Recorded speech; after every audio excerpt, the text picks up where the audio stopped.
Olá, meus amigos. É com enorme alegria que nós estamos juntos mais uma vez aqui no Recomeçar Podcast Espírita. E não vamos demorar muito na introdução aqui para não roubar o tempo, né, do bate-papo com a nossa convidada especial de hoje, mas a gente já te pede que você se inscreva no canal. Tem muitas pessoas que vêm até o canal e ainda não é inscrito. Então se inscreva, ative o sininho, as notificações, para que você seja sempre lembrado, receba o aviso ali para assistir o conteúdo. E também não deixa de ser uma forma de caridade, porque a rede social compreende que o conteúdo é um conteúdo relevante, que as pessoas estão gostando e passam a mostrar de forma natural, de forma orgânica, para que a gente possa fazer um bom uso da tecnologia nas redes sociais. E esse nosso apelo não é somente para o conteúdo aqui do Recomeçar, né? Todos aqueles conteúdos que tem na rede social, que dignificam, conteúdos bons, que a gente possa compartilhar com aqueles corações queridos. Então, que cada um de vocês sintam-se abraçados por todos nós. E a gente já vai adiante aqui agradecendo a Ana Guimarães por ter aceitado o convite, estar aqui com a gente hoje. Muito obrigado, viu? Eu aqui agradeço o convite, porque é sempre uma alegria muito grande falar a respeito dessa doutrina que não se candidatou a ser a libertadora do coração humano, mas já se tornou uma realidade há quase 200 anos, atendendo às necessidades morais, espirituais das criaturas. Perfeito, muito bom. E ó, antes da gente já avançar aqui, ó, se inscreva no canal também da Ana Guimarães, ó, que é o do grupo, né, lá, ó, do GSTV. É o primeiro link aqui na descrição, tá? GSTV, Grupo Espírita Caminho da Esperança, tá? Então se inscreve lá também, ativa o sininho e comenta lá que você veio através do Recomeçar Podcast, hein? Antes da gente já adentrar, né, de saber um pouco as histórias, né, do teu início, né, você poderia fazer a prece de abertura, por gentileza? Pois não. Ó Deus, que sois o eterno pensamento, a vontade suprema, o movimento, por excelência a ação, que sois a fonte de onde jorra a vida, o iminente ponto de partida de toda a criação. Pai amorável, olhando em volta a natureza, sempre festiva em qualquer estação, recordando a cada minuto a presença do teu amor, do teu olhar voltado para as tuas criaturas, que ainda navegam com dificuldade infinita no mar tumultuoso da vida. Te pedimos agora, Pai amantíssimo, ampara-nos. Tome conta da embarcação do destino de cada um, permitindo que cheguemos ao porto abençoado da paz, sob a tua égide. Muito obrigada. Amém. Ô, Ana, e no caso da senhora, como que foi ali como que a doutrina te encontrou, como que você encontrou a doutrina, hein? É uma história longa, porque desde a infância, a minha mãe sempre teve problemas comigo, que ela não sabia o que era, e nem eu também. Alguns problemas que surgiam e ficavam naquela interrogação, até que um dia, em Campo Grande, no Mato Grosso, nós morávamos lá, aliás, eu sou mato-grossense, ela foi procurar o seu Tito Clemente, um militar que tinha uma reunião na casa dele, uma reunião espírita. E ela falou, contou a ele os problemas que aconteciam. E ele disse assim: não são problemas, né? É a doença. Ela é médium. A mamãe também não sabia o que era isso. Mas foi a partir dessa conversa com o senhor Tito que, que ela começou a me levar nos centros espíritas lá de Campo Grande. A gente não entendia nada de espiritismo, mas quando eu estava ali acontecia uma porção de coisas. que eu só vinha conhecer de fato já na adolescência, quando eu me tornei espírita de verdade, que eu sou até hoje. Perfeito. E logo de cara, assim, na adolescência, você já começou as tarefas, os estudos na casa? Eu sempre fui muito católica, muito. No mês de maio, eu frequentava a igreja todos os dias, sozinha, porque mamãe nunca foi ligada à religião, mas eu gostava da igreja. E até a adolescência, eu fui católica de frequentar normalmente. E tive um problema na igreja e resolvi abandonar totalmente. Deixei a igreja e aí uma amiga me convidou para participar de uma reunião da Juventude Espírita lá em Araçatuba. E eu fui e a primeira aula que eu assisti dos jovens me tocou profundamente. Era: onde estiver o seu tesouro, aí estará o seu coração. Isso ficou na minha cabeça. Eu ouvi o jovem comentar, um comentário excelente do assunto, e eu fiquei preocupadíssima com os meus tesouros, porque eu tinha uma porção. Eu tinha várias coleções de flâmulas, de lápis de propaganda, de miniaturas. Então eu fiquei pensando, falei, se eu desencarnar agora, o coração vai ficar lá no meu quarto. Eu não saio de lá. Defino as minhas coleções todas. E comecei a frequentar a juventude. E a partir de então, eles me convidavam muito para fazer estudos e tal. E aos 17 anos eu comecei a pregar o Espiritismo. E a primeira cidade em que eu falei foi Guararapes, no interior aqui do estado de São Paulo. Participei de um concurso de oratória na cidade de Lins, onde eu consegui um primeiro lugar, mercê da bondade das pessoas. E prego o Espiritismo até hoje, sem nunca tirar férias, sem nunca deixar. Tanto eu quanto o meu marido, ele também era pregador. Depois ele desencarnou, a minha filha começou a pregar também. Então, nós três, na atividade de divulgação da doutrina espírita. Nessa tarefa de divulgação, né, porque muitos espíritas, cada um trabalha numa área, né, atua numa área ali, numa casa espírita. Lógico que o orador espírita não é só o orador, né, também tem muitas tarefas ali, mas qual que foi a principal lição, assim, que a senhora tirou dessa tarefa de oratória, assim, para quem está começando, para quem já está, assim, que lição que pode nos trazer? O primeiro estudo que eu fiz numa casa espírita foi o Livro dos Médiuns. Eles me deram, então eu fiz o estudo do livro todo. Mas nas pregações, as pessoas pediam geralmente para que eu abordasse temas evangélicos. De tal maneira que começaram a me chamar de evangélica e eu não gostei. Não que ser evangélico seja vá em detrimento da pessoa, não, mas porque eu sou espírita. Mas onde pediam mais, atualmente não. Atualmente eu faço abordagem de todas as áreas, à exceção da científica, que não é do meu alcance. Mas a filosófica, a religiosa, a doutrinária, todo assunto a gente aborda quando eu conheço o assunto.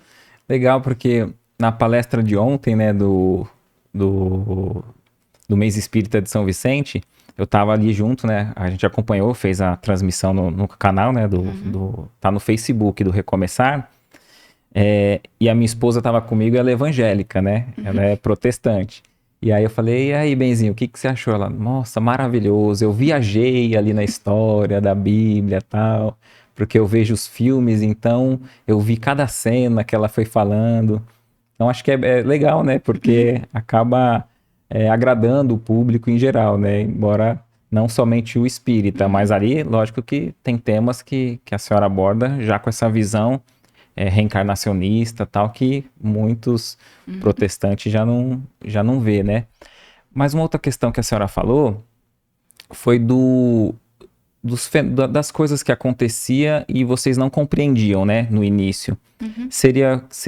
Tem alguma história, algum caso assim do que seria da mediunidade em si? Minha mãe, meu pai, eles eram muito severos, né? Na nossa infância. Então, nunca a mamãe ou o papai chamava a atenção da gente assim diretamente. Não, bastava olhar. Quando eles olhavam de uma forma peculiar, a gente já sabia que tinha que sair fora. E uma ocasião eu estava estudando com um colega na sala, quando chegou uma senhora, amiga da minha mãe, e chorando, queria conversar com ela. Então a mamãe olhou para mim e eu sabia que eu tinha que sair, mas as minhas pernas não me obedeciam. Eu até fazia uma tentativa e o colega que estava comigo me deu sinal, né? Mamãe olhou novamente. Quando ela disse o meu nome, aí eu já sabia que a complicação ia dar. Mas a perna não obedecia. Aí ela falou novamente o meu nome, segunda vez. Aí eu comecei a falar. Falei, a senhora veio aqui para quê? Para reclamar? Reclamar por quê? A senhora... E comecei a falar uma porção de coisas que eu estava escutando, mas a minha boca falava e eu não conseguia segurar. E a minha mãe estava estarrecida e a senhora também assombrada. E, e a minha boca falou uma porção de coisa para aquela senhora. E no final, ela, quando a senhora virou para minha mãe, disse: Antônia. Eu falei assim: não, não fala nada não. Quem está falando aqui é a sua sogra e eu te conheço. E depois tomei uma boa surra. Foi, foi uma beleza. Foi a primeira surra mediúnica que eu tomei, foi essa. E uma outra ocasião também que foi muito estranho, eu era garota ainda, e tinha um senhor que nós morávamos na vila da ferrovia, que o meu pai era ferroviário, e ele morava mais no fundo, então ele passaria sempre por frente da minha casa. E ele sempre me dava bala quando eu estava ali. Então eu me acostumei, eu sabia a hora que ele passava. Eu ficava já no jeito, porque eu ia ganhar umas balas. E um dia ele vinha vindo com a esposa dele, era uma sexta-feira, e eu sabia que era a hora que ele pegava o trem para ir pescar. E ele vinha vindo, e eu olhei para ele, e o rosto dele virou uma caveira. E eu falei: seu Campos vai morrer. Tomei outra surra, porque a esposa dele ficou muito zangada, chamou minha mãe e falou que eu tinha falado aquilo e tal. E foi muito desagradável a surra e a história. E ele foi para a pescaria e voltou. O corpo estava desencarnado, ele foi mordido por uma cobra e morreu na beira do rio. Isso ocorreu 2 vezes com 2 pessoas. Então eram acontecimentos assim, Sim, sim. complicados. Que aí depois só com o estudo na casa espírita É, que tanto a que a gente senhora foi quanto a sua mãe entender o foi que entender. era. E você citando a questão da mediunidade, da mocidade, perdão, teve também história de mocidade com o Divaldo Franco, né? O que você pode nos dizer? Nossa, a gente sabe, no decorrer desses anos todos, são um pouco mais de 60 anos, muitas coisas. Houve um acontecimento muito desagradável, eh, rodeando assim os nomes do Chico e do Divaldo e outras pessoas que já estão no mundo espiritual. E houve então um congresso de juventude espírita em Araçatuba. Nessa mesma ocasião, teve um congresso da juventude protestante. Eu não sei qual segmento, mas era dos protestantes. E nós estávamos preocupados porque eles estavam distribuindo uns panfletos e nos panfletos diziam muitas coisas desagradáveis. Então o presidente do conselho diretor pediu para que todos nós que éramos de Araçatuba, que a gente recolhesse aqueles panfletos para não deixar. E o conselho diretor juntou um punhado de jovens para fazer uma visita aos protestantes, à juventude protestante. E nós fomos, foi muito agradável, muito bem recebido, os jovens foram muito gentis, e a gente ficou esperando que eles pagassem a visita, viessem. E os panfletos estavam aparecendo e a gente estava segurando porque eles falavam em detrimento ao Divaldo Franco, que seria o orador do final do nosso encontro. E a gente conseguiu juntar todos os papéis, pelo menos a gente não via mais nenhum papel daqueles e tal, acreditamos que tinha desaparecido. E comentávamos também que os moços protestantes não tinham pago a visita, não tinham comparecido, a gente estava um pouco triste por causa disso. O Divaldo ia fazer a palestra de encerramento no cinema da cidade. Então nós estávamos lá, o cinema estava super lotado, não tinha mais lugar para ninguém, e nós estávamos sentados assim na segunda fileira, e o palco ficava no alto, e o presidente do conselho diretor estava falando, quando alguém se levanta na primeira fileira e dá um papelzinho daqueles verde para o Divaldo.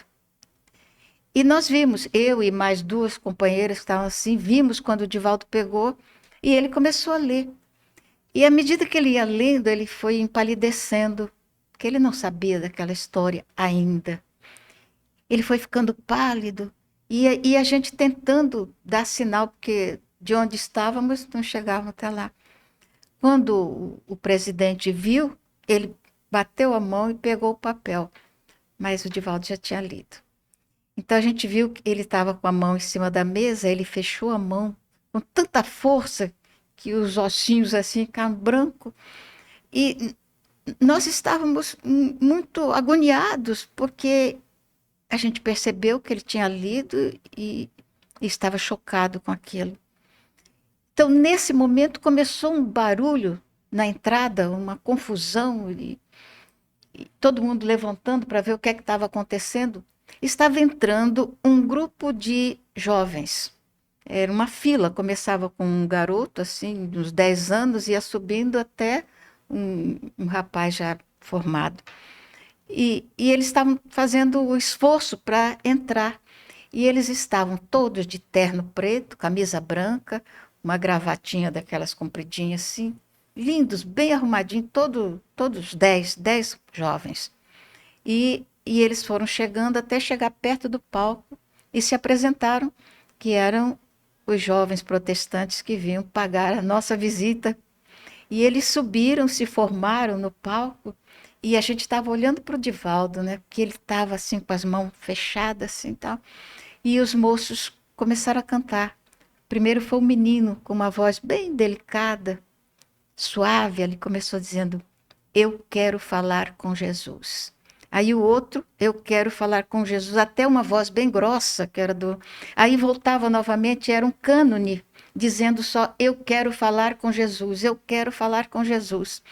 Durante uns 10 minutos, eles cantaram: "Eu quero falar com Jesus". Aí eles agradeceram a nossa visita e saíram, foram embora. E foi passada a palavra para o Divaldo. Ele levantou e começou dizendo: "Eu quero falar com Jesus". E foi uma palestra linda, muito linda. E esse movimento muito triste da história do Espiritismo demorou um bocado de tempo, mas graças a Deus passou. E muita Sim, gente nem conhece. perfeito. E às vezes a espiritualidade age de formas, né, que a gente não compreende de Uhum. imediato, né? Teve um caso que a senhora estava ouvindo uma pregação do Divaldo e você queria muito estar naquele local, mas algo fazia você sair, É. voltar. Qual que foi a conclusão? Como que foi esse dia? Foi na juventude também, no congresso. Quando terminava o congresso, nós tínhamos o converscote. Geralmente era num sítio, e o Divaldo ia, o Divaldo, o Jacó Rosman Neto, que era um dos oradores também, e às vezes o Newton Boechat, que já está no mundo espiritual, a Terezinha de Oliveira, que também já está no mundo espiritual, o Jacó idem. E, e então a gente ficava lá, passeava, brincava, conversava, e mais ou menos à tarde, 4 horas, o Divaldo costumava falar ou ele ou o Jacó fazia uma palestra para a gente assim, ao ar livre.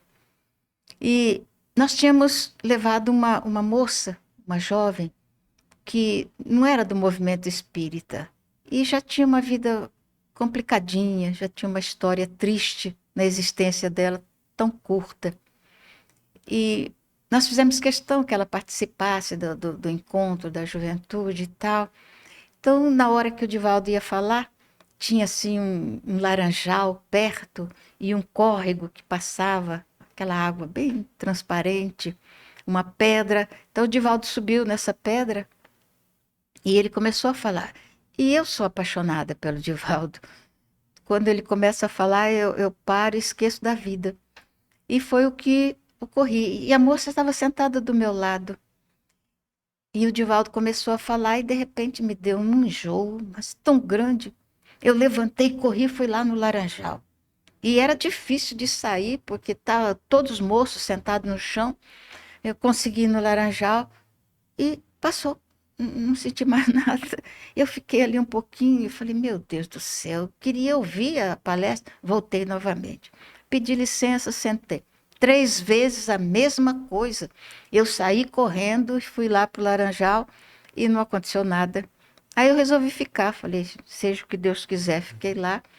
Quando terminou a palestra, eu voltei e não tive mais nada. Aí eu estava caminhando e tal, passei perto do Divaldo e ele me chamou. Ele, Ana Jaissi, vem cá, quero te agradecer. Você permitiu que a sua amiga pudesse ouvir a palestra. Foi muito bom. Tinha um perturbador que queria tirá-la dali para que ela não ouvisse.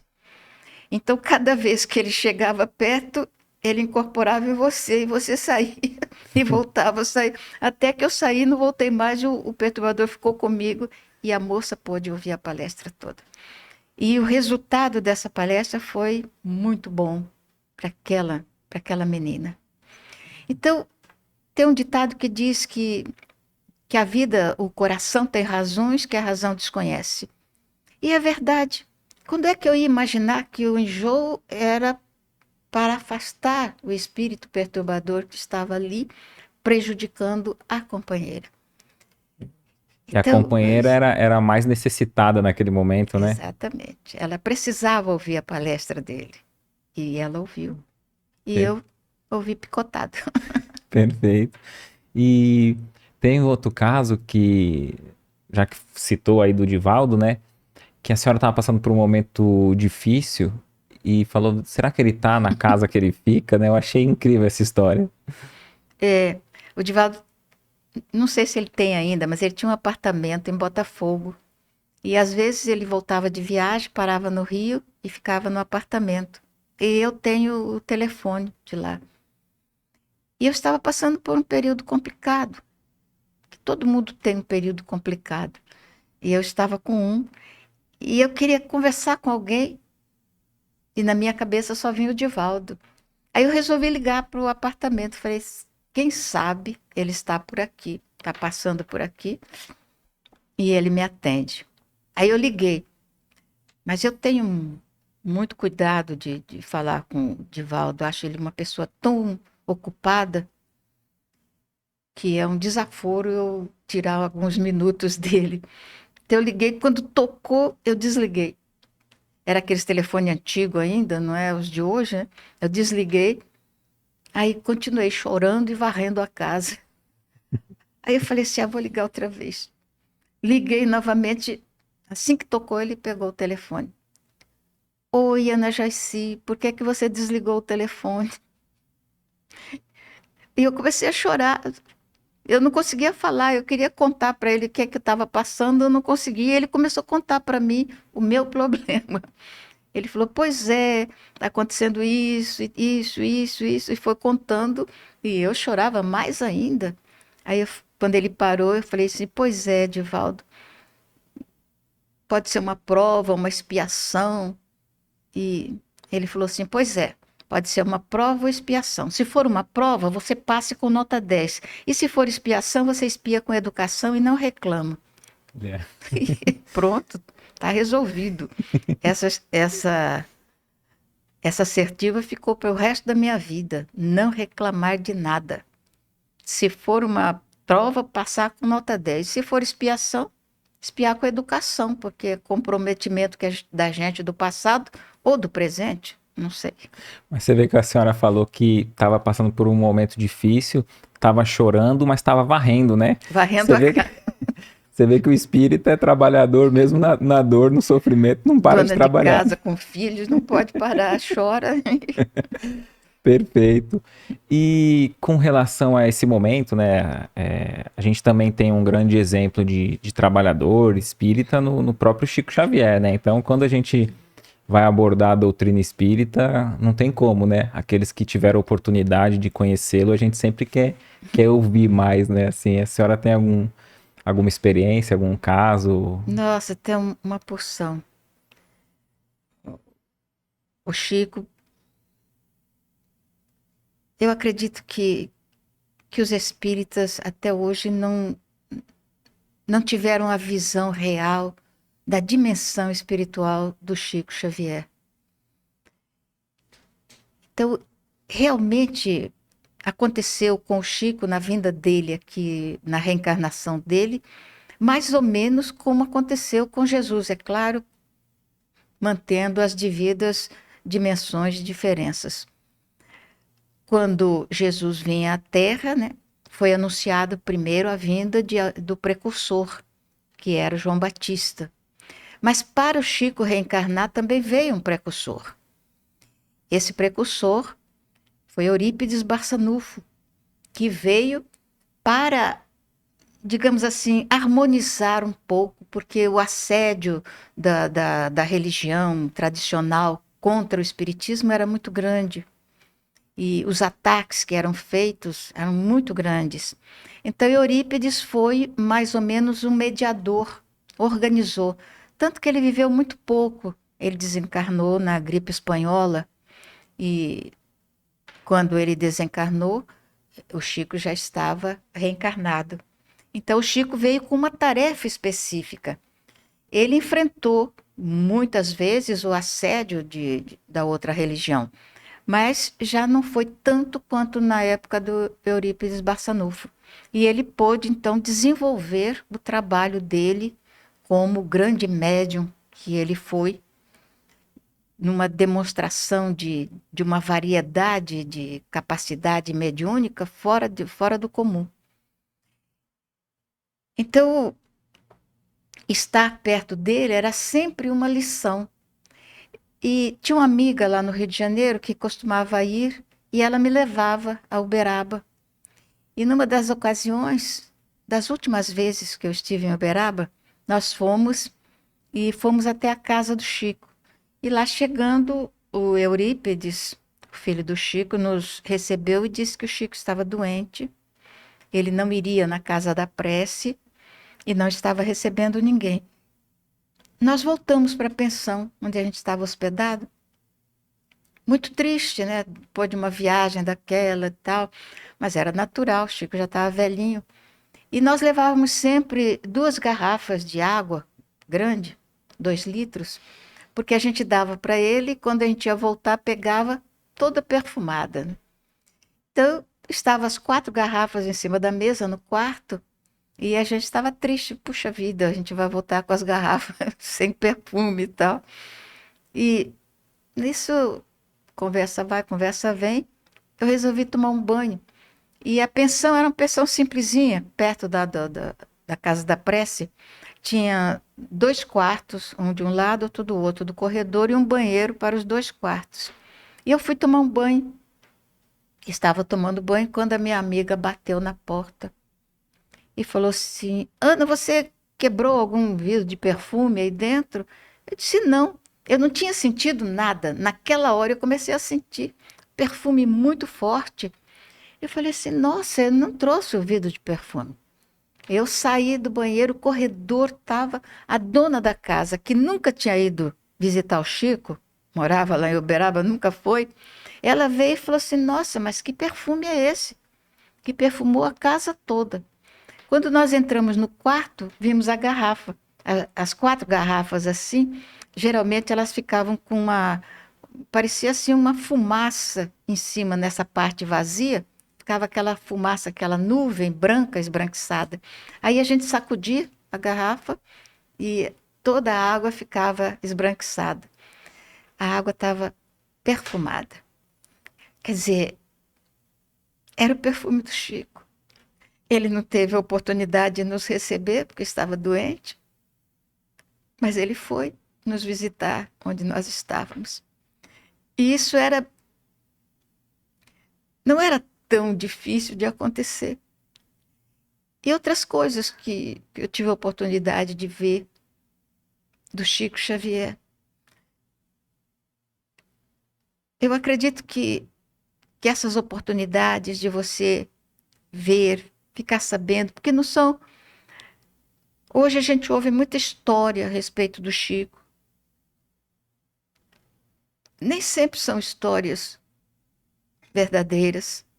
Muita, muita história. Então eu acho que isso é um desrespeito tão grande a esse homem notável que passou pela terra assim como um perfume suave que a gente sente, depois vai e a gente não esquece mais. Então eu vi muitas coisas dele, acontecimentos com ele. Uma das coisas que me marcou bastante,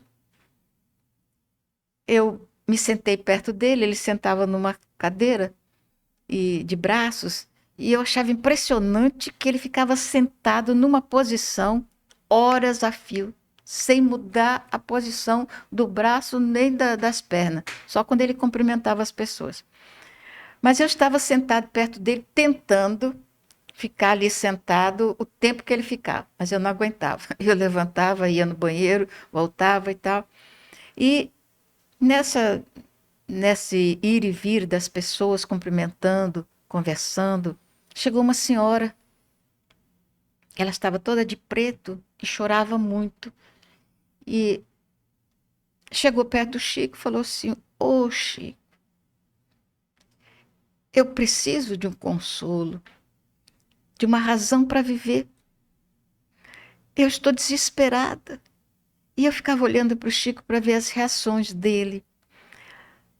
Aí ela disse assim: eu fiquei viúva há algum tempo com 2 filhinhas, mas eu amava tanto meu marido que a vida acabou para mim.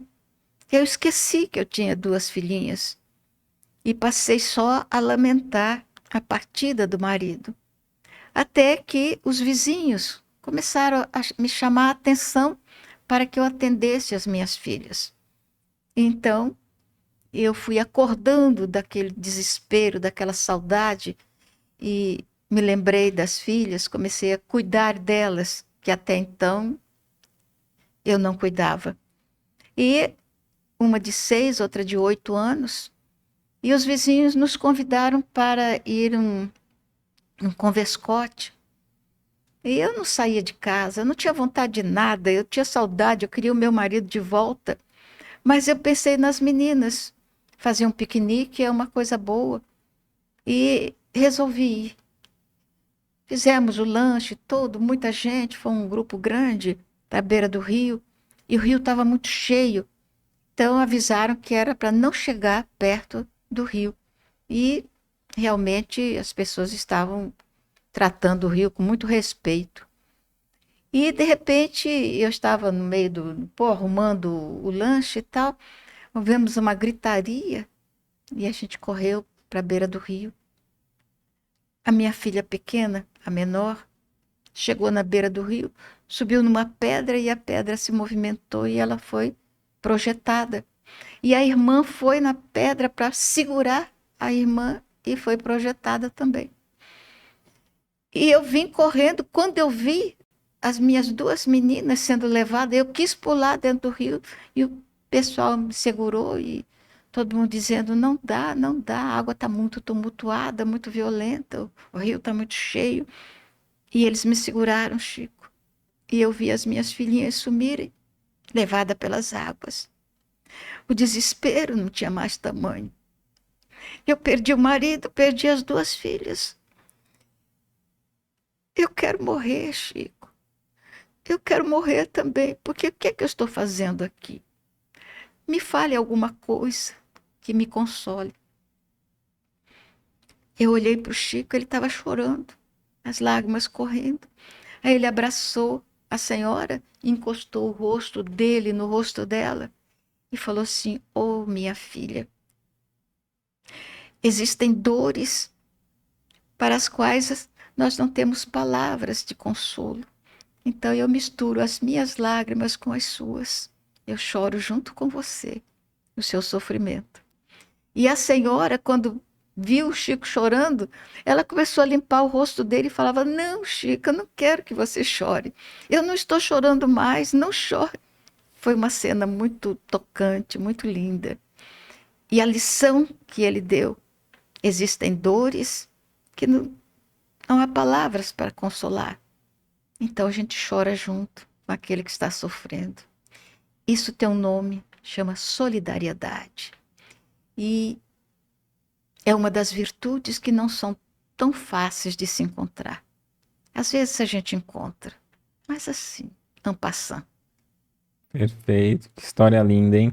É, Que história. E às vezes a gente fica procurando palavras, né, dona Ana? Às vezes chega muita mensagem no canal de pessoas, né, que perderam ali um familiar, tão em luto, tão tristes, e às vezes a gente sente que por mais que a gente vai falar da doutrina, da imortalidade, não, acho que não conforta, né, assim, não, às vezes a gente não sabe o que dizer mesmo, né? fica complicado. Mas a dona Benedita Fernandes, você já ouviu falar da dona Benedita? Não. Segundo o Divaldo e o Chico Xavier, hoje dona Benedita Fernandes é uma das responsáveis pelo movimento da desobsessão, da mediúnica, na noroeste do estado de São Paulo.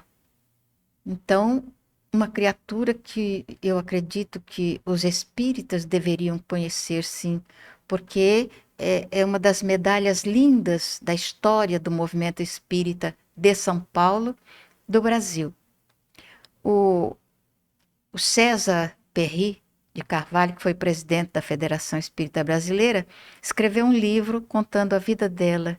Chama-se A Dama da Caridade. Conta a história de Dona Benedita. Vale a pena conhecer, porque é um dos espíritos que toma conta do movimento espírita no interior de São Paulo. E eu tenho a alegria de saber, soube por intermédio do Divaldo, que ela me acompanha nas minhas viagens e me inspira em muitas das minhas palestras. Isso me deu uma alegria muito grande.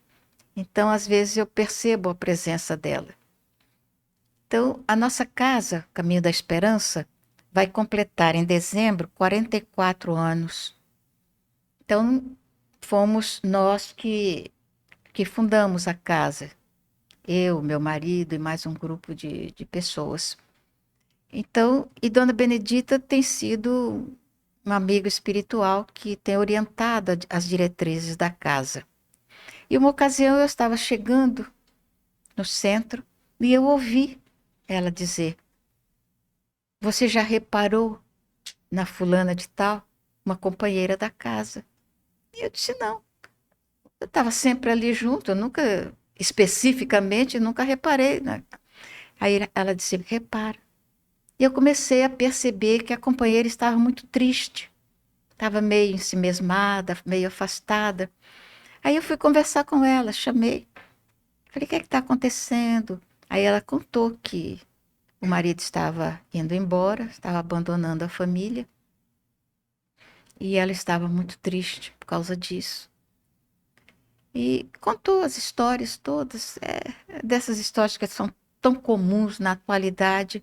De repente, a pessoa, o amor acabou. Não tem noção de que não existe amor ainda aqui na Terra. Mas o amor acabou e ele ia embora. E ela estava triste por isso. E eu, então, pensei, falando para o espírito amigo, pensei, falei, está acontecendo isso. E o que é que eu faço? A resposta você não vai acreditar. Não sei, o problema é seu. Você é dirigente da casa, você é espírita. E eu fiquei com o problema na mão. A batata quente estava aqui na mão. Eu pensando, o que é que eu vou fazer? Meu Deus do céu, eu sou talvez uma pessoa retrógrada, como muita gente pode acreditar.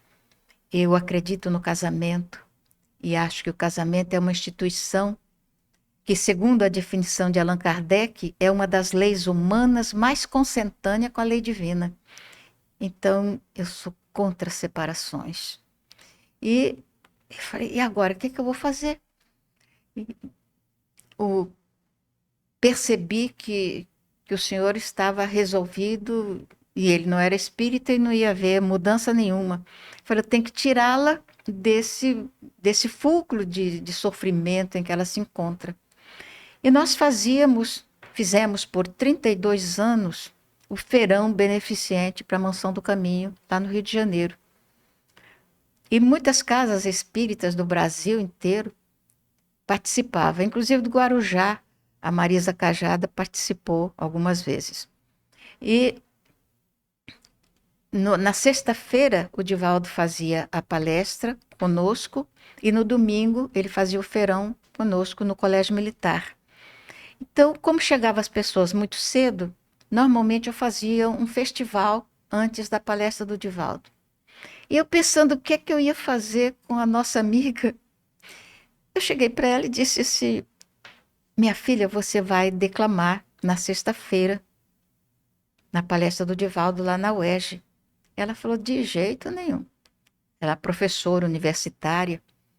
Ela falou, de jeito nenhum, eu não consigo memorizar nada, eu não tenho jeito para declamação, não vou fazer nada. Eu falei, minha filha, você não entendeu direito.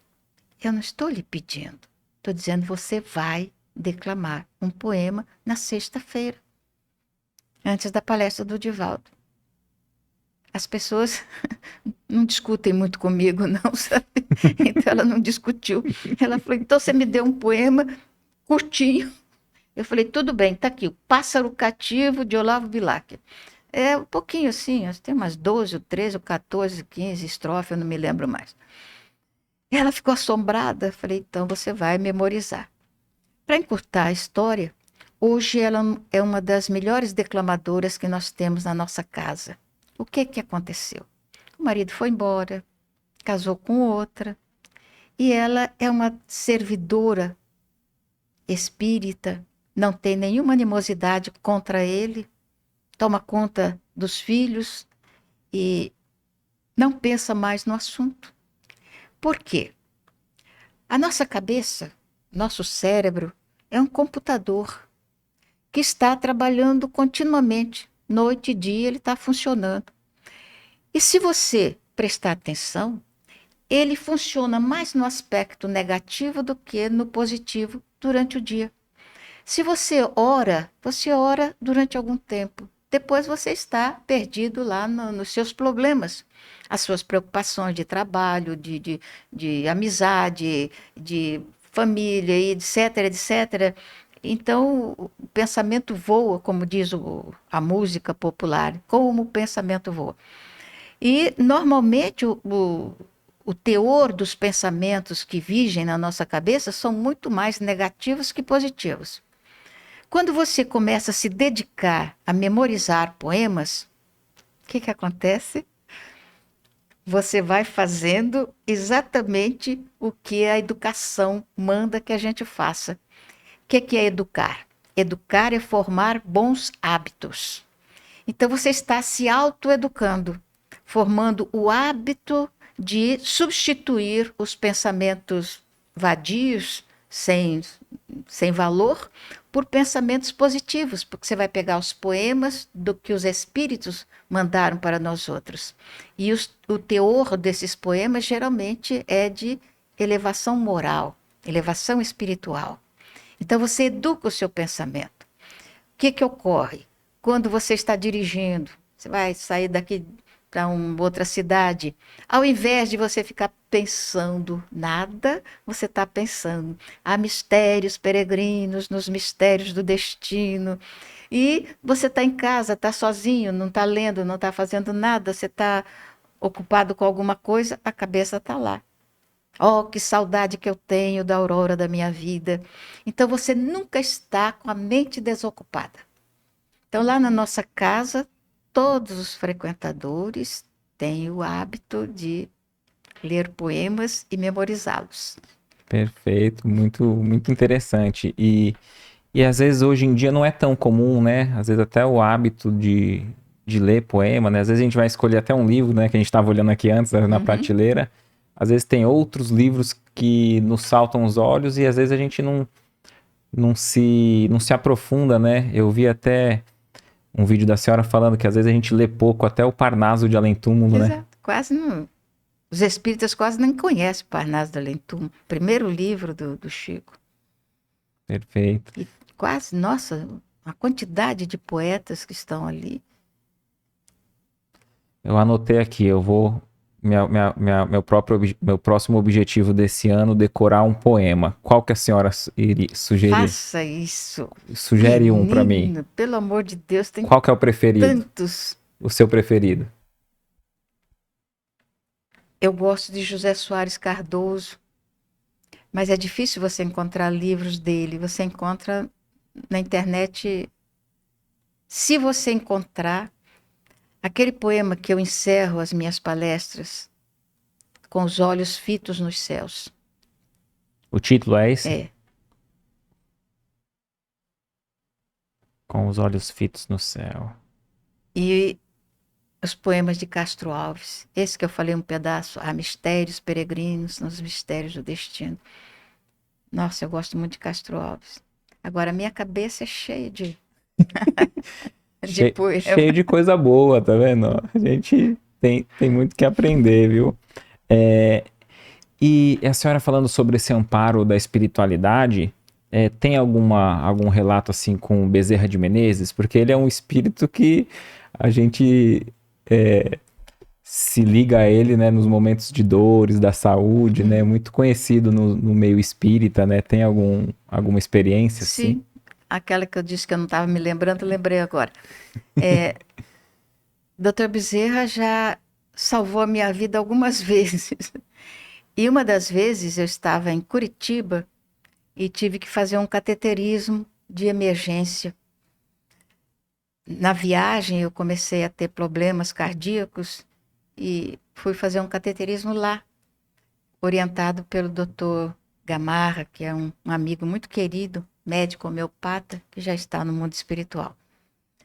E na oportunidade eles estavam fazendo vários cateterismos, então era um atrás do outro e tal. E quando chegou a minha vez, alguém disse a eles que eu tinha que tomar um antialérgico e eu sou alérgica a antialérgico. O antialérgico me faz mal. E eles me aplicaram uma injeção de Fenergan. Não sei por que razão aplicaram. Então fizeram o cateterismo, tá, e tal. E o que que acontecia? Eles faziam o cateterismo, botavam a pessoa na cadeira de rodas e levava para um quartinho assim, onde a gente ficava. Mas eu não havia despertado, eu estava adormecida. E então eu estava naquele lusco-fusco, eu perdi a consciência, acordava e de repente eu ouvi o médico dizendo para mim: tosse, tosse, por favor, tosse. E eu não me lembrava como era tosse. Eu lembrava como era espirrar, mas tossir eu não sabia. Aí eu vi um velhinho médico atrás do médico que estava fazendo a cirurgia e ele mostrou para mim como era tossir e eu imitei o que ele estava fazendo. Quando terminou, eles tamparam aquilo tudo, né?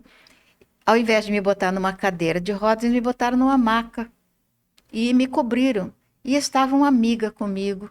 Quando eles me levaram na maca, naquela salinha, a amiga ficou ali do lado e eu estava, dormia, acordava, dormia, numa situação muito desagradável. E de repente eu comecei a sentir um calor nas minhas costas, estava esquentando as minhas costas. Eu não conseguia falar. Estava tudo travado aqui, eu não conseguia falar. Aí eu vi o velhinho entrando. O velhinho entrou e chegou na senhora, uma velhinha que estava também, que tinha feito a cirurgia, que estava sentada na cadeira. Ele chegou e bateu assim no curativo do braço dela. Começou a sangrar. E ela começou a gritar, a velhinha começou a gritar, e a minha amiga chamou também a atenção, estava sangrando o braço da velhinha. Aí o velhinho que bateu lá, ele chegou, pegou a minha mão, que estava debaixo do lençol, que eu estava coberta, ele pegou a minha mão, fez assim e botou aqui. E puxou a minha mão e levantou, estava cheio de sangue, estava sangrando. Então, se continuasse, eu ia desencarnar, porque ninguém estava vendo que estava sangrando. Ele levantou a minha mão. Aí a minha amiga viu. Quando eles tiraram o lençol, o sangue tinha derramado e tal. Depois eu fiquei sabendo que foi o doutor Bezerra que estava ali. Então, em outras ocasiões também, coisas lindas que a gente vê. O livro dos Espíritos, né? Kardec pergunta a espiritualidade. Os espíritos interferem em nossa vida? E a resposta, muito mais do que imaginais. De ordinário são eles que vos dirigem. Então, quando eu vejo a interferência dos espíritos na minha vida, nas muitas vezes que eles interferiram, eu não posso ter dúvida nenhuma da imortalidade. Então, não existe desespero. Meu marido desencarnou, já tive um filho que quase desencarnou ali na minha mão. Não significa nada para mim. Significa muito viver. Eu não quero desencarnar. Eu quero gastar todo o meu tempo aqui e fazer tudo que eu possa fazer aqui.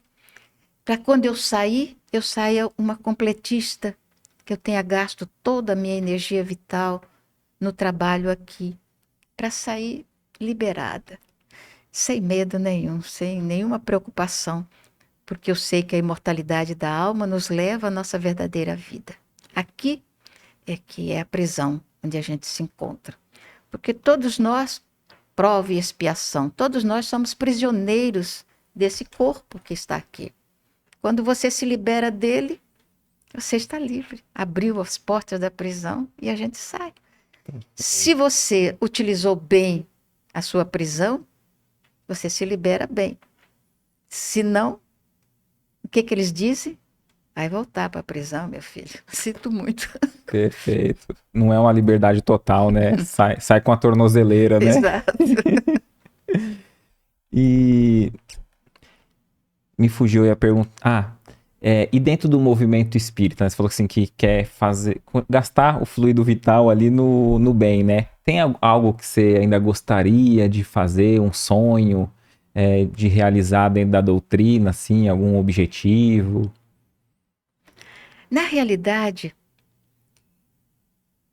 a gente está aqui mercê da bondade de Deus e com as tarefas específicas. Nem sempre a gente faz o que gosta e o que quer. Jamais eu pensei em ser pregadora. Eu tinha problemas, os problemas que a gente enfrentava. Eu sempre me achei muito feia, muito magra. Hoje, ser magra assim, ou ser gordinha, não tem, mas naquele tempo, bonita era Gina Lollobrigida, né? Sofia Loren, aquelas mulheres assim, cheinhas, e eu era uma tábua. Então eu tinha muita vergonha. E eu não queria saber disso, a história de pregar espiritismo. Mais uma vez, o Divaldo disse uma coisa interessante. Ele disse que vêm os programados. Aqueles que vêm com a tarefa específica para realizar alguma coisa. Mas, geralmente, os programados fogem da responsabilidade. Então, partem para outro tipo de atividade na vida. Aí, então, Jesus solta os cachorros. E o primeiro que o cachorro pega é esse daí, né? E eu acredito que algum cachorro me pegou e me botou nessa tarefa que não era minha. Eu participei do concurso de oratória e ganhei o concurso de oratória na cidade de Lins. No Congresso de Juventude Espírita, que era feito o Brasil Central e o estado de São Paulo. Então, reunia 4 estados, o Distrito Federal e o estado de São Paulo.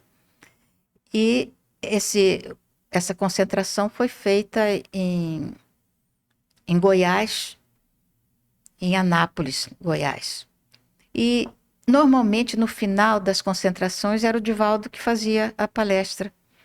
E os estados apresentavam um representante que ia fazer uma saudação em nome do seu estado, ali no dia da palestra do Divaldo, que geralmente era lotada, né? Era um estádio cheio que não acabava mais. Então eles faziam um mini concurso ali para ver quem ia representar o estado. E por acaso botaram o meu nome para representar o estado de São Paulo. Então, teve muita gente que reagiu contra. Falou, não, nunca uma mulher representou São Paulo. Sempre é um rapaz, não vai botar. E São Paulo sempre ganhou, sempre tirou o primeiro lugar. E vai botar uma mulher aí para falar. E eu estava sentada no banco e um rapaz de Campinas estava sentado do meu lado. E era quem mais reclamava. Não vai ter mulher nenhuma. Ele já tinha sido representante. O último representante tinha sido o Balieiro, que era de Ribeirão Preto, que tirou o primeiro lugar também. Todos eles, São Paulo ganhava sempre.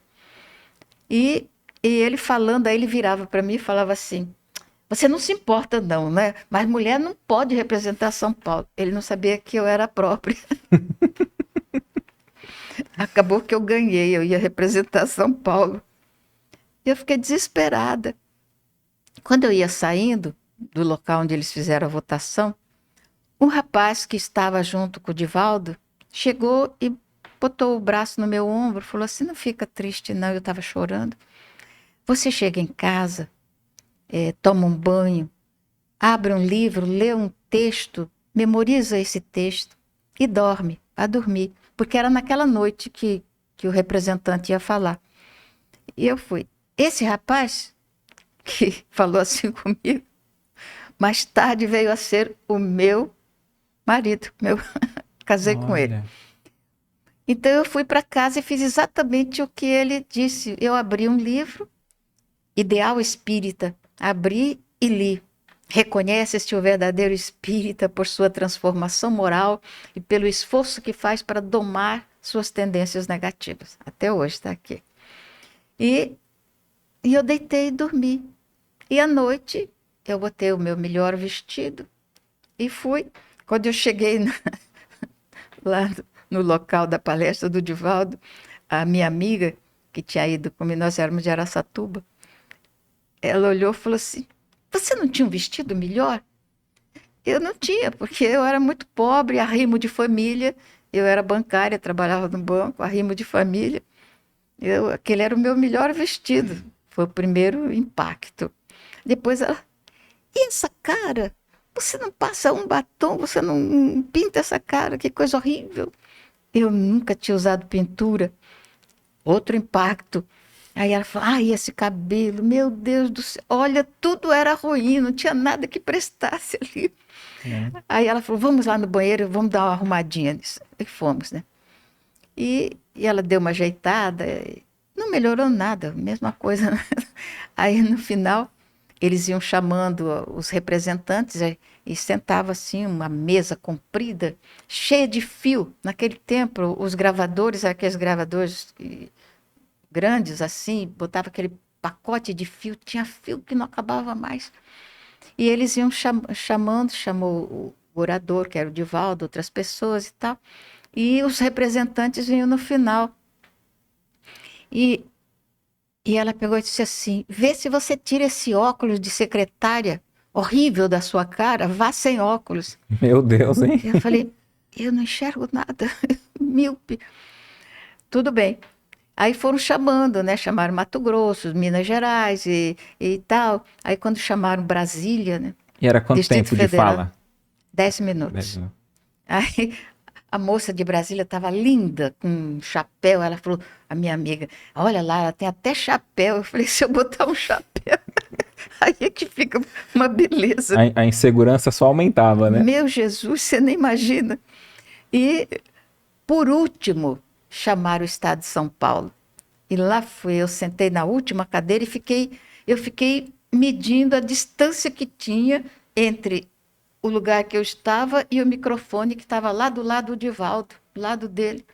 Eu falei, meu Deus, eu tenho que andar muito sem os óculos. Vou tropeçar naqueles fios, muito fio ali, tudo quanto... Bem, foram chamando, falando, cada um falou. Aí, de repente, representante do estado de São Paulo. Eu levantei, tirei os óculos, fui caminhando assim, tropecei no fio, saí catando ficha e caí deitado no colo de uma pessoa que eu nem sabia quem era. Caí assim.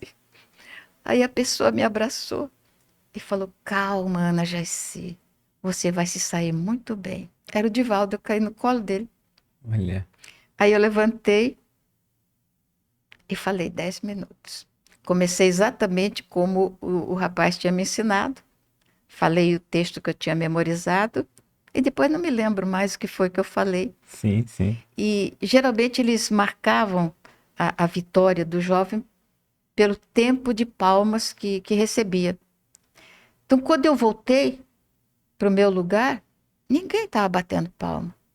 Eu estava desesperada, porque o rapaz de Campinas já tinha falado para mim, se você perder, se São Paulo perder, você vai se ver comigo. Quando Olha, eu me sentei, o povo começou a aplaudir. Aí São Paulo ganhou, mais uma vez. que bonito, né? Aí você falou assim. Bonito o quê? Que sofrimento. Aí. Ah, mas a vitória, né? Coroou, né? Todo o sofrimento, né? E mesmo assim, com essa insegurança, mesmo assim, você colocava a tarefa à frente. Primeiro Por, lugar, sempre. porque senão qualquer um ali teria. Ah, não, Ah, é muita eu sofria ansiedade, né? bastante, mas eu sempre enfrentei. Não sei de onde vinha a coragem, eu acredito que da espiritualidade, dos espíritos amigos, possivelmente Dona Benedita. Eu fiquei sabendo que Dona Benedita acompanhava nosso trabalho. A primeira vez foi lá na Mansão do Caminho. A primeira vez que eu falei na Mansão do Caminho. E eu estava morrendo de medo falar na frente do Divaldo ali do lado. E quando eu terminei a palestra, o Divaldo falou: "Você sabe quem é que te inspira?" Eu disse: não sei. Aí ele falou assim: "É Dona Benedita Fernandes." Eu falei: "Que coisa boa, nossa." Aí ele disse que eu estava sentada quando ele viu ela chegar. Aí ele perguntou: "O que que a senhora está fazendo aqui na Bahia?" Porque o trabalho dela é aqui no noroeste de São Paulo. Aí ela falou assim: "Você não sabe? Ana Jaci é da nossa casa, é da nossa cidade, que eu me tornei espírita mesmo lá em Araçatuba." Ela falou assim: "Então eu a acompanho." Foi a primeira vez. A segunda vez foi lá em Vila Velha, no Espírito Santo. Julinho, que é um grande médium de efeitos físicos, já desencarnou. Ele foi a segunda pessoa que disse. E a terceira vez foi em Nova York, uma menina, uma garotinha sentada com a mãe assistindo a palestra, ela estava desenhando.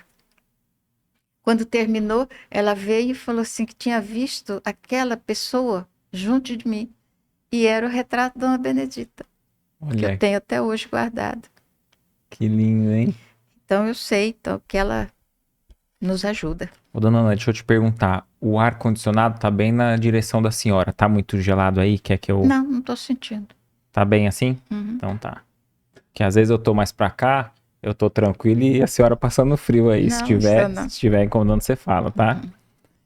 É, um, um outro caso que eu acho que é interessante, que eu vi já a senhora contando, que acho que é um tema importante, né, para colocar da adoção. Tem um caso interessante, né, de um amigo que adotou, né, se você puder compartilhar conosco. É uma história um pouquinho longa. Eu vou diminuir o máximo.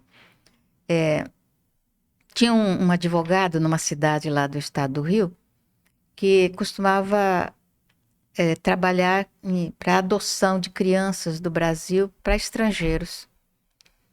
E uma ocasião veio um casal da Europa procurando uma criança, porque era um casal jovem ainda e da nobreza também lá da Europa. E ela descobriu que era estéril, não tinha possibilidade de ter filhos. Então eles vieram passear no Brasil, resolveram ficar e, e tentar uma adoção aqui para levar para o país deles a criança. E eles foram procurar exatamente esse advogado que acertou tudo. Então ele começou a procurar uma jovem que tivesse mais ou menos as características daquela, que eles eram louros, os dois eram muito louros. E ele conheceu uma moça que mais ou menos dentro do mesmo padrão, que não queria o bebê. Ela ia deixar o bebê dar para adoção. Ele então começou a acompanhar e contou para o casal, e o casal anunciou lá que ela estava grávida, que estava esperando o neném e tal. E teve gente da família que quis vir para o Brasil, eles pediram que não, porque a gravidez era de risco, difícil e tal. Eles deram um jeito para ninguém saber que o neném não era dela. E ficaram esperando.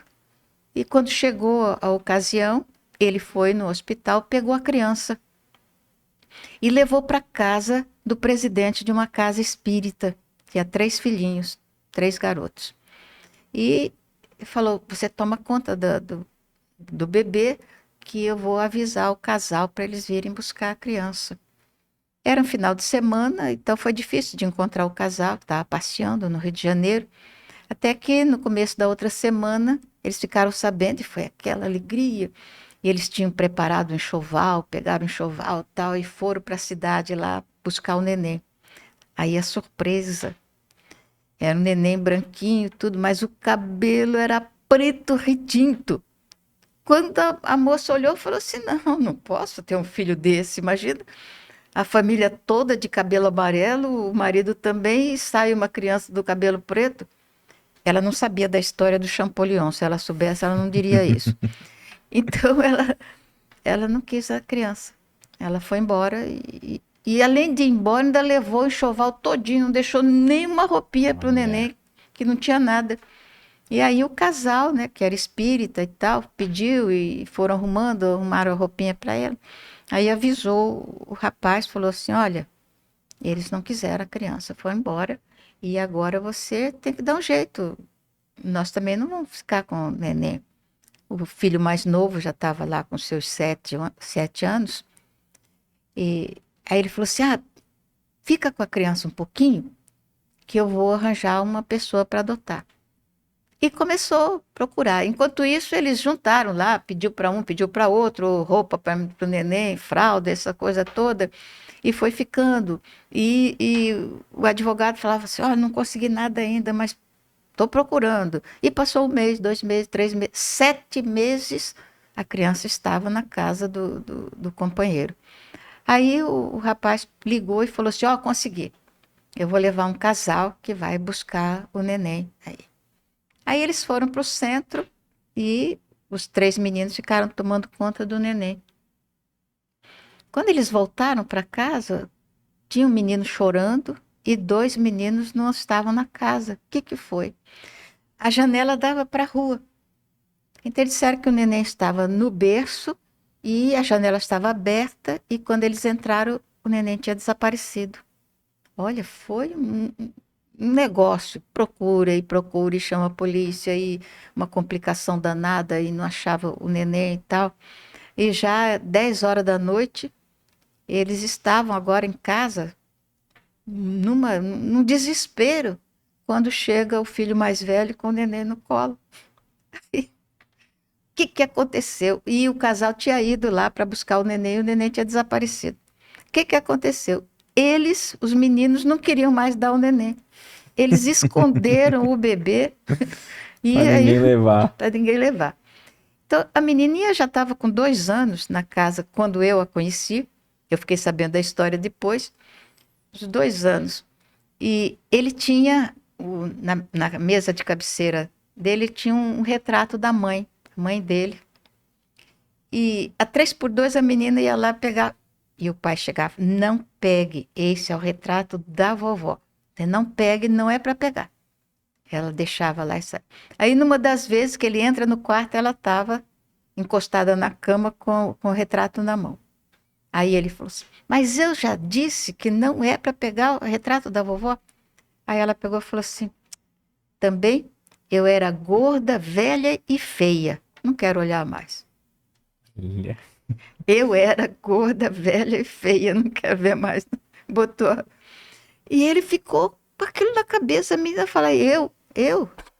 Ele ficou assim, assombrado e tal. Passou um tempo, eles estavam jantando e a menina estava na cadeirinha, aquela cadeirinha alta de criança, tá? E ele conversando e tal, bateu o braço no copo e o copo virou na mesa, derramou. Aí a menina botou a mão na cadeira. É essa a educação que eu dei para você? Aí ele não teve dúvida nenhuma de que era realmente a mãe, porque era exatamente a forma como ela chamava atenção quando ele fazia qualquer coisa errada.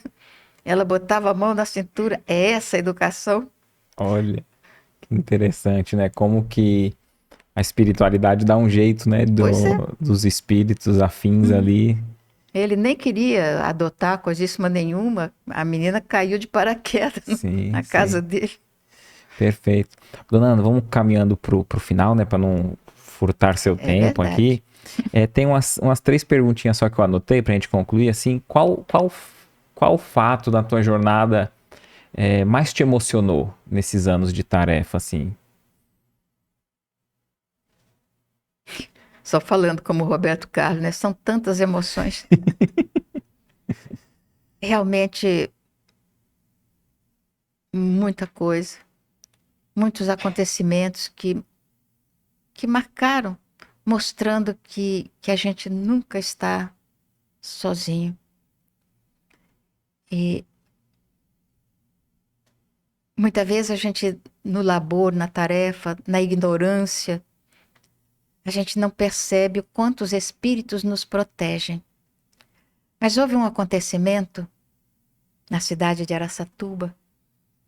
Muito cedo, eu comecei a receber pessoas que vinham para conversar, e por essa razão eu nem queria me casar. As minhas irmãs se casaram cedo, eu me casei com 25 anos, porque eu não queria saber de casamento. Porque nunca ninguém chegou para dizer que casamento era uma coisa boa. Todas as pessoas que chegavam falavam contra. Então, eu atendia muito as pessoas. Mamãe não gostava muito, mas fazia parte da vida. E uma ocasião chegou uma senhora que eu não conhecia e ela pediu que eu fosse ver a filha dela que estava muito doente. Era uma senhora da alta sociedade, lá da cidade, muito rica. Eu a conhecia en passant, como eu trabalhava no banco, eu a conhecia. E eu fui. E eu achei interessante porque a moça estava num quarto sozinha. Tinha muita gente, mas estava todo mundo para fora, não estava lá dentro do quarto. E quando eu cheguei, um médico conhecido que estava lá, ele perguntou para o senhor que estava me levando, mas ela vai entrar no quarto? E eu não sabia por que que ele falou aquilo. Aí ele disse assim, ela vai dar passe.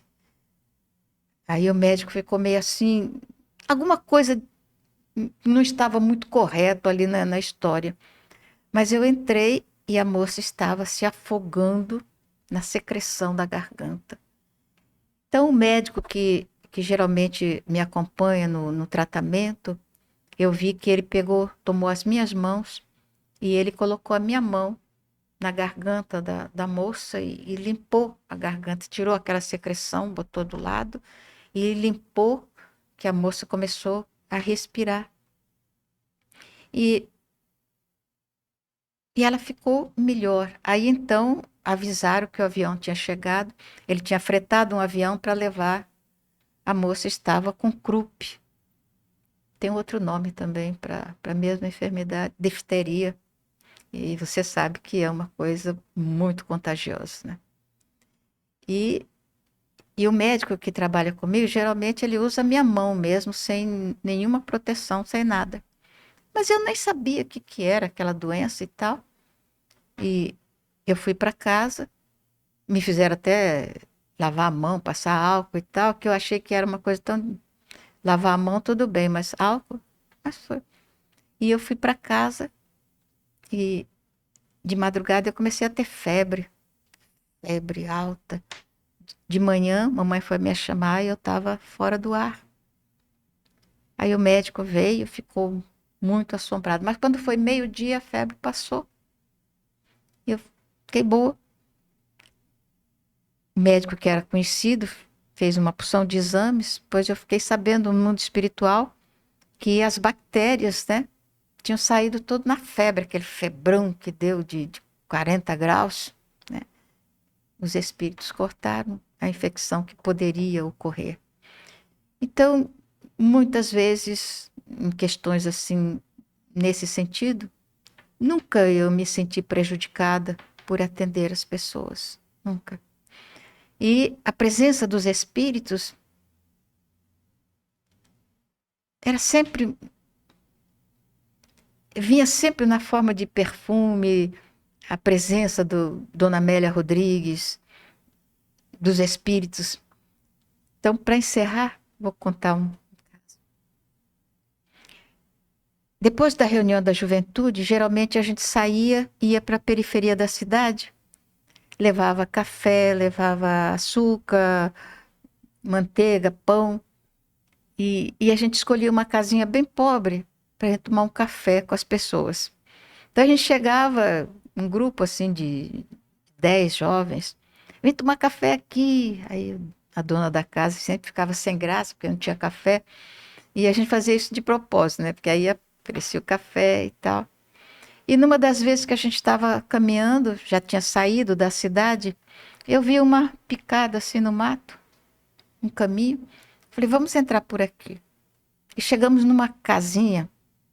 Casinha é modo de falar, né? Era uma tapera caindo aos pedaços e um mau cheiro que saía lá de dentro.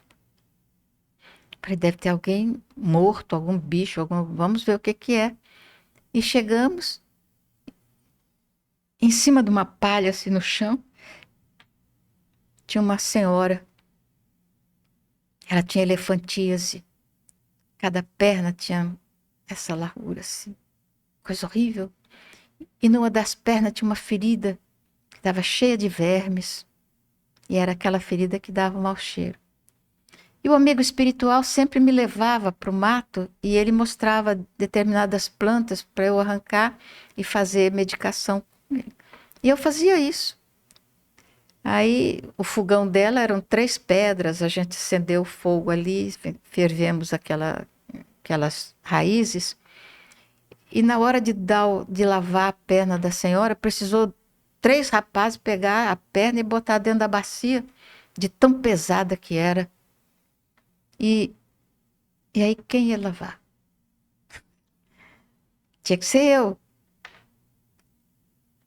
E eu me abaixei 3 vezes. As 3 vezes o estômago rejeitou e eu saí correndo.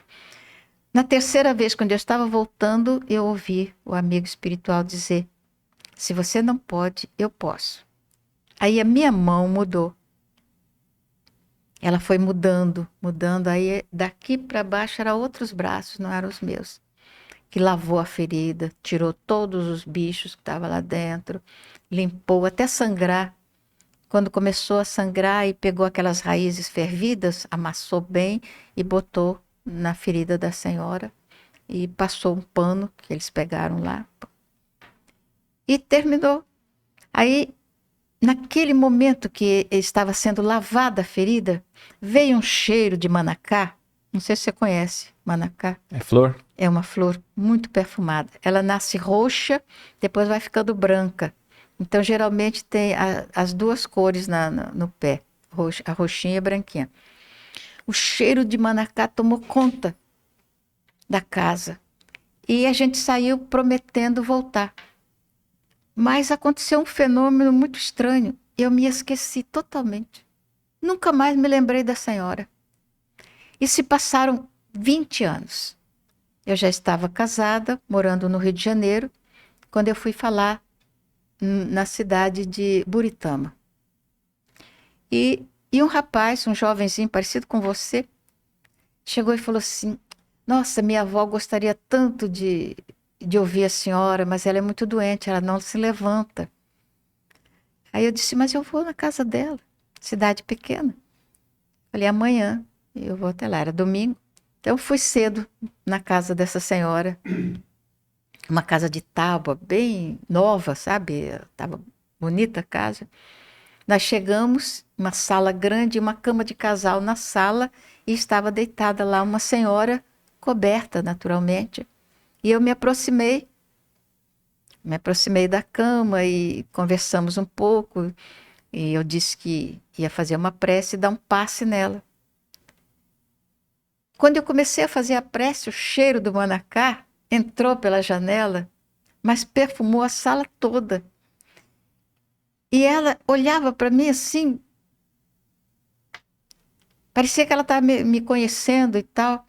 Quando eu terminei o passe e a prece, ela falou assim: Eu esperei tanto te ouvir e te ver novamente. E eu fiquei assim. Ela descobriu as pernas dela. Era a senhora que tinha elefantíase, aquela velhinha. Aí eu falei: Mas como? Ela disse que ela tinha um filho que tinha ido embora e nunca mais ela soube dele. Ele deixou e acabou. Nós estivemos lá no domingo. Na segunda-feira o filho chegou. Chegou, ele tinha trabalhado, estava bem de situação. Então resolveu levá-la para essa cidade onde ele estava morando. E ele tinha aquela casa e tal. Depois ele foi para São Paulo e deixou o filho dele tomando conta da mãe. Ela falou assim: Depois que vocês foram embora, minha vida mudou. E o perfume do manacá, e ela tinha um pé de manacá na casa dela, ficou guardada na minha lembrança. E eu sonhava ouvir você novamente. Olha que coisa interessante. É a vida. Eu acho a vida a coisa mais extraordinária do mundo. Viver uma coisa tão boa. Então, é muito triste quando a gente vê as pessoas gastando a sua vida, jogando fora a oportunidade de viver através da bebida, das drogas, do fumo, do sexo, da vida desregrada, jogando a oportunidade da vida fora, quando nós podemos fazer tanta coisa linda com essa vida que Deus nos deu. Não quer dizer que a gente vá deixar de passar pelos trâmites das dívidas que a gente contraiu. Ainda no ano atrasado, o ano passado fez um ano, eu estava a braços com câncer. E a médica perguntou para mim: O que a senhora sentiu quando soube que estava com câncer bem adiantado? Eu disse: Não senti nada. Ela falou: Como não sentiu nada? Todo mundo tem medo. Eu disse: Não. O que eu acho, sim, ele estava aqui, ele tinha que sair. Era um corpo estranho, tinha que sair. Ela falou assim: E se ficar consequências? Faz parte. Faz parte da existência. Isso não vai tirar a minha alegria de viver. Não vai me fazer ficar mais triste ou acabrunhada ou mais velha do que sou. Então eu vou continuar vivendo enquanto Deus permitir. E com ou sem, não tem importância. Contanto que eu consiga respirar. Isso que é bom. E eu penso exatamente assim. Eu acho que a vida, como dizia o Sr. Guimarães, a vida é um hino de esperança. Enquanto você respira, você pode fazer todas essas coisas lindas que você está fazendo. Faz muito bem. Perfeito, muito lindo, viu? Eu queria só que você pudesse sugerir o seu top 5 livros espíritas.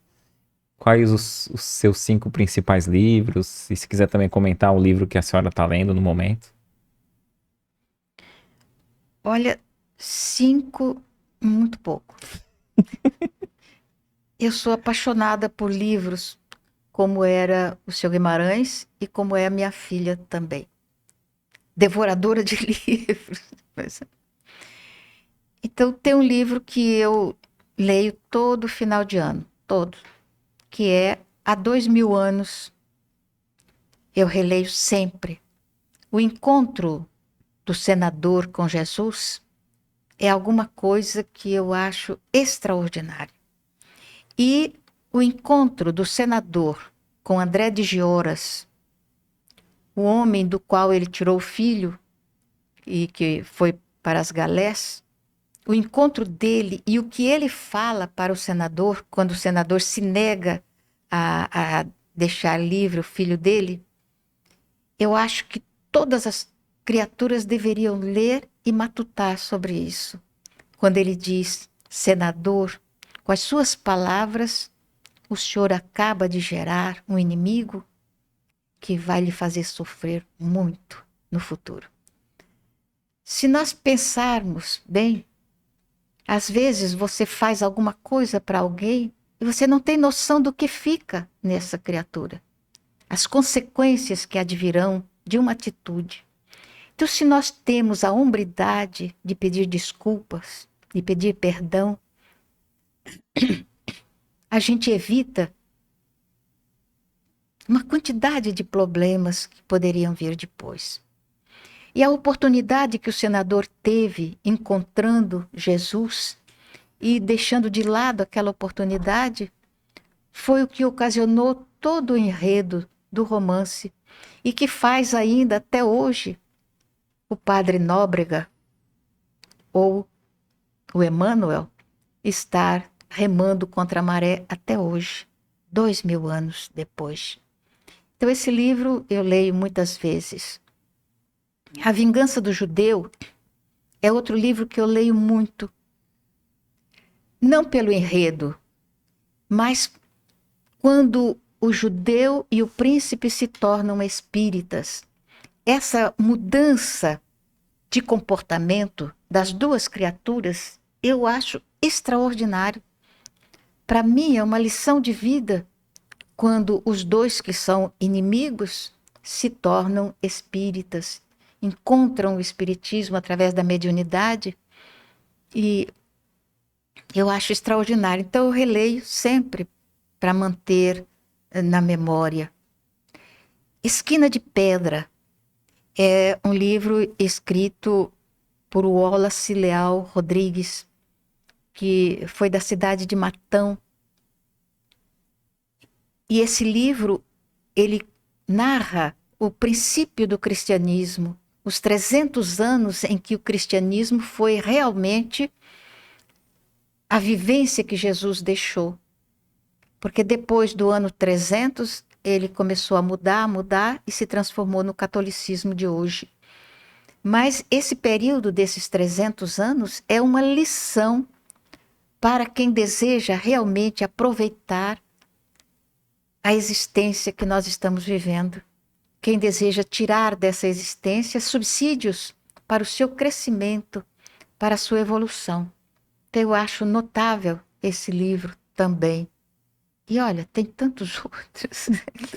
Não, fica à vontade, esses já estão ótimos, mas se quiser falar mais alguns livros. O Pilar de Ferro é a vida de Cícero. Esse livro é notável. Que vida! Que criatura que foi Marco Túlio Cícero. Ele viveu ao tempo de Júlio César, ao tempo de Catilina. Então, e exatamente ao tempo também em que estava se preparando a vinda de Jesus à Terra. E é notável também esse livro, A Vida de Cícero. É um livro que eu Pilar gosto de muito. Ferro o nome? Pilar de Ferro. Então, meu filho, eu ficaria aqui o resto da vida falando de livros. E você vai perguntar assim, mas e os livros espíritas, não tem? Tem. Todos os clássicos da doutrina, e um dos livros que me toca bastante é A Reencarnação, de Gabriel Delany, que é também notável. E muitos, sem contar os livros de Kardec. Sim, porque quando às vezes a gente a gente fala para um convidado sugerir livro, e depois a gente vê no comentário a pessoa, mas não falou de Kardec e tal.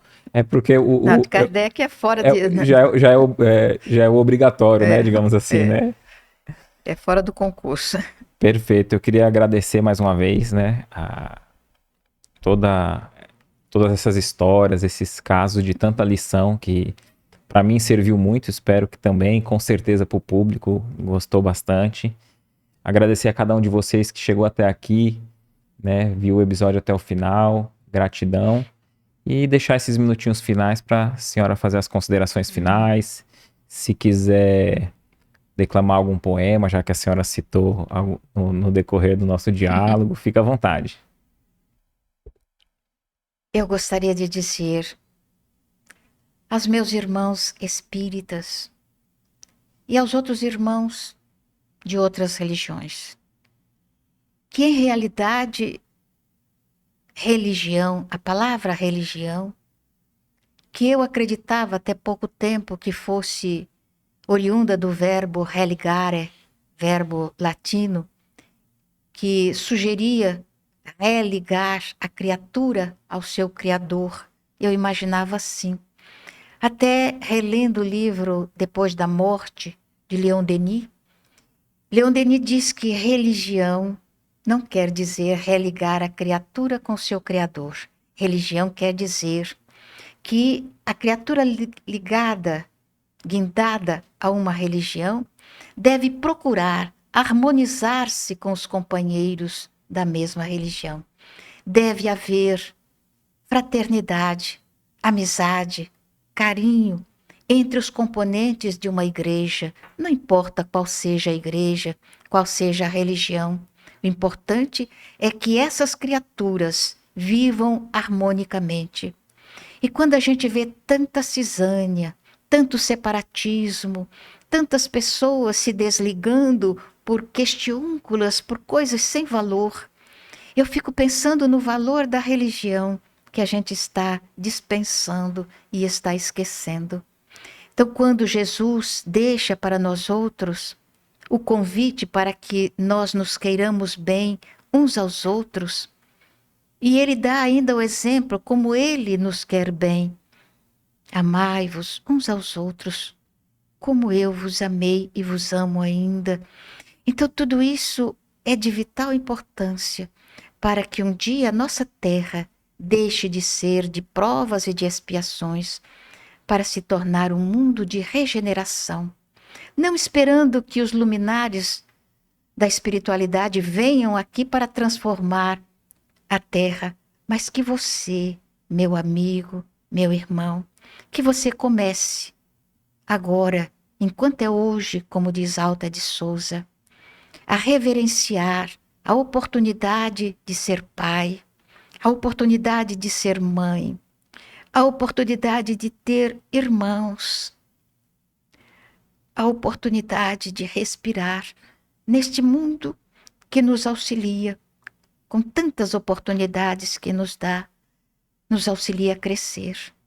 Nós que amamos e respeitamos Francisco de Assis, o pobrezinho de Assis, e estamos tão ligados às coisas do mundo, vamos nos lembrar que daqui não vamos levar nada, a não ser os valores morais, os valores espirituais, aqueles que não pesam no nosso caixão, não pesam na balança da vida.